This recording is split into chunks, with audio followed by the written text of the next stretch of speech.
Oke? Abang, ayo sebelum kita bercerita, hari ini kita mau bercerita tentang Paskah. Abang mau dengarkan? Iya. Tapi sebelumnya kita berdoa dulu. Ya nak? Ya. Lipat tangannya, tutup matanya, kita berdoa. Tuhan Yesus yang baik, pada pagi hari ini kami akan bercerita tentang Paskah, tentang hari kebangkitan Tuhan Yesus. Ajari kami dan berikan bagi kami pemikiran yang baik, supaya kami dapat mendengarkan cerita, terlebih Sion, supaya dapat mengerti dan semakin mencintai Engkau dalam kehidupannya. Terima kasih Tuhan Yesus, kami berdoa di dalam nama-Mu. Amin. Abang, hari ini kita akan bercerita tentang apa nak? Paskah. Tentang Paskah. Nah, sebelum kita bercerita tentang Paskah, Mama membawa satu teman Mama yang ada di rumah kita. Siapa namanya ini? Kodi. Siapa namanya ini nak? Kodi. Halo Sion. Halo Sion. Halo. Kuat suaranya. Halo Kodi. Halo Sion. Halo Kodi. Apa kabar? Sehat Kodi. Sehat Kodi. Boleh kita bersalaman? Boleh. Nah, Kecil. hari ini Mama dan Kodi akan bercerita tentang Paskah. Abang mau dengar? Mau. Mau dengar? Iya. Harus melihat Mama, ya nak? Sama Kodi. Ya? Kodi juga mau mendengar? Ya, saya mau. Kodi mau mendengarkan cerita juga. Oke, kita akan mulai. Paskah itu adalah sebenarnya tentang hari kebangkitan Tuhan Yesus Kristus. Tapi sebelum bangkit, sebenarnya Tuhan Yesus mengalami banyak sekali penderitaan. Banyak sekali pergumulan. Karena Paskah itu adalah buah dan akhir dari kematian Tuhan Yesus Kristus. Apa itu? Kalau kita buka di Alkitab, di kitab Lukas, sebelum kita merayakan Paskah, sebenarnya Tuhan Yesus lebih dahulu mengalami penderitaan. Tuhan Yesus lebih dahulu dicobai. Tuhan Yesus lebih dahulu dikhianati. Siapa yang mengkhianati dia? Adalah muridnya yang bernama Yudas Iskariot. Siapa Kodi? Yudas Iskariot. Siapa bang? Yudas Iskariot. Dia berencana untuk membunuh Yesus bersama-sama dengan orang Farisi. Nah, sebenarnya bukan karena Yesus melakukan kejahatan, bukan karena Yesus melakukan berbagai macam kesalahan, tetapi karena dia dibenci oleh orang-orang Farisi, karena dia menyatakan keselamatan, menyatakan rencana Allah di dunia ini, maka dia direncanakan oleh orang Farisi untuk dibunuh dan ditangkap. Kasihan sekali Tuhan Yesus ya. Kasihan sekali. Bukan karena dia salah, bukan karena dia berdosa, tetapi kenapa dia harus ditangkap? Ternyata itu adalah bagian dari rencana Tuhan. Karena Yesus harus menebus dosa manusia. Karena Yesus harus melakukan tugas dari Allah untuk menebus dosa-dosa manusia. Dosa siapa nak? Dosa manusia. Termasuk dosa siapa? Termasuk dosa siapa? Dosa Sion. Dosa Mama Sion. Dosa semua orang. Dosa siapa nak? Dosaku. Iya, dosa abang. Ya. Kemudian setelah mereka berencana untuk membunuh Yesus, akhirnya memang betul Yesus akan disalibkan. Yesus memikul apa ini nak? Salib. Memikul salib. Lihat begitu beratnya salib yang dipikul oleh Tuhan Yesus demi menebus dosa manusia. Banyak sekali di sini serdadu, banyak sekali di sini orang yang menonton, banyak sekali orang yang memperhatikan, dan Yesus memakai kawan sendiri. Nah, inilah perjalanannya. Kalau di kitab Lukas juga dikatakan itu di Lukas pasal 22 sampai dengan pasal 23, Yesus dibawa berjalan untuk sampai ke Golgota. Nah, kalau kita lihat di sini, ibunya juga memperhatikannya. Kasihan sekali Yesus. Demi dosa manusia, dia harus mengalami hal-hal yang demikian. Oleh sebab itu, kita harus merasakan kebaikan Tuhan Yesus, kasih Tuhan Yesus di dalam kehidupan kita. Kodi mau jadi anak baik karena Yesus sudah berbuat baik? Iya, saya mau. Sion mau? Mau jadi anak baik, nah? Karena Tuhan Yesus begitu mengasihi Sion. Nah, setelah itu Yesus akhirnya disalibkan. Di mana Yesus disalibkan, nah? Di Bukit Golgota. Coba ucapkan. Di Bukit Golgota. Di Bukit Golgota. Yesus disalibkan di Bukit Golgota. Menebus dosa umat manusia. Tetapi dia disalibkan selama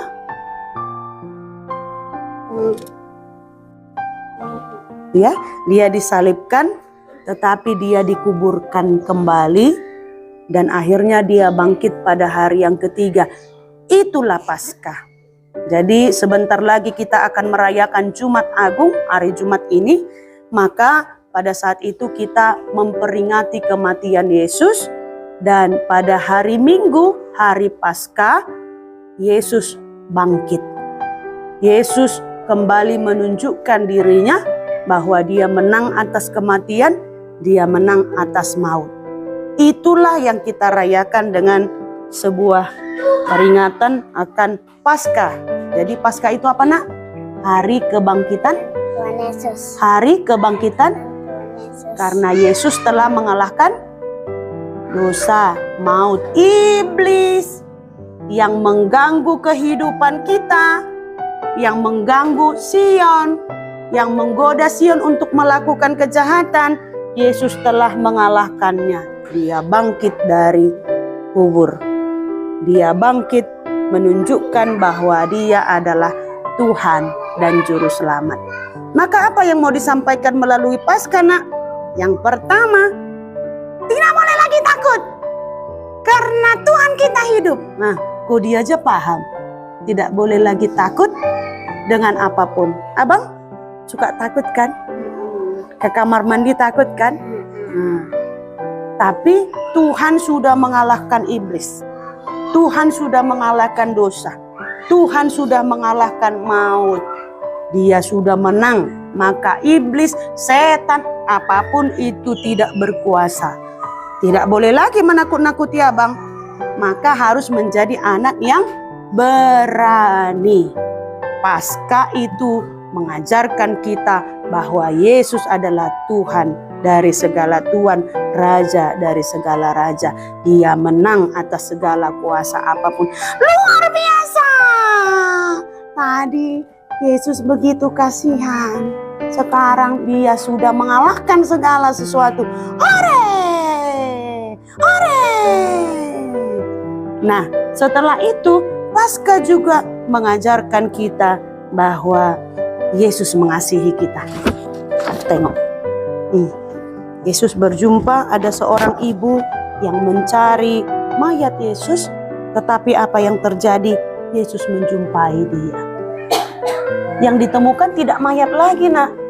Tetapi yang ditemukan adalah siapa, nak? Yesus yang telah bangkit dari kematian. Dia sudah bangkit dari kematian. Maka Paskah itu adalah menyatakan bahwa Yesus sangat mengasihi semua orang. Ya, Yesus sangat mencintai semua orang. Yesus sangat sayang sama Abang. Yesus sangat sayang sama Sion. Yesus sayang juga sama Kodi, kan? Yesus sayang sama semua orang di dunia ini.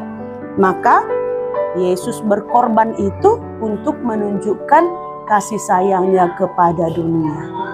Maka apa yang mau dikatakan dengan Paskah? Tuhan mengasihi semua orang di dunia ini.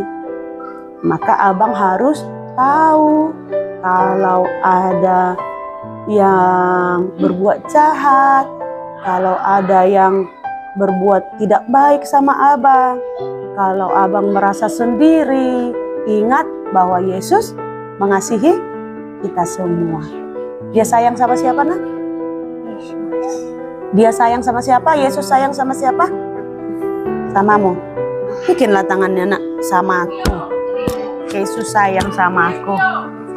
Sama siapa lagi sayang Yesus, nak? Sama mama. Baru sama siapa lagi sayang? Sama adik. Sama siapa lagi? Sama ibu guru. Sama siapa lagi, nak? Sama semua orang. Ya. Kemudian Paskah itu mengajarkan kita tentang kehidupan. Bahwa kita harus terus berusaha. Sama seperti Yesus tidak kalah dengan dunia ini. Tetapi dia senantiasa mau bangkit kembali. Menunjukkan bahwa kita punya kehidupan dan masa depan. Ya, Paskah itu mengajarkan bahwa habis gelap terbitlah terang. Coba, nak, habis gelap terbitlah terang. Coba. Gelap terbitlah terang. Iya, ada terang yang menyatakan bahwa kita punya masa depan, bahwa kita punya hal-hal yang baik ke depannya ini. Hore! Aku semakin mengerti apa itu Paskah. Kodi mengerti, abang juga harus mengerti. Terima kasih Sion. Sion harus menjadi anak yang apa tadi yang pertama? Harus menjadi anak yang berani. Kemudian yang kedua adalah Tuhan mencintai Sion. Dan yang ketiga adalah habis gelap terbitlah terang. Sion punya masa depan. Sion punya hal-hal yang baik ke depannya. Gelap tidak akan pernah menguasai kehidupan ini. Sudah paham, Sion? Bersalaman lagi sama Kodi. Selamat menyambut Paskah, Kodi. Selamat menyambut Paskah, Sion. Sudah? Mari kita berdoa. Ayo, lipat tangan, tutup mata, kita berdoa. Kita bersama-sama ikuti mama berdoa, ya, nak? Tuhan Yesus, terima kasih karena Engkau datang ke dunia untuk menebus kami. Terima kasih karena Engkau mengorbankan dirimu dan menunjukkan kasih-Mu kepada kami. Jadikanlah kami, jadikanlah Sion anak yang berani, anak yang baik, anak yang mampu mengasihi orang tua, teman-teman, guru-guru, adik, serta semua keluarga. Ajarlah Sion menjadi anak yang pintar, supaya menjadi anak yang berhasil. Terima kasih Tuhan Yesus. Dalam namamu kami berdoa.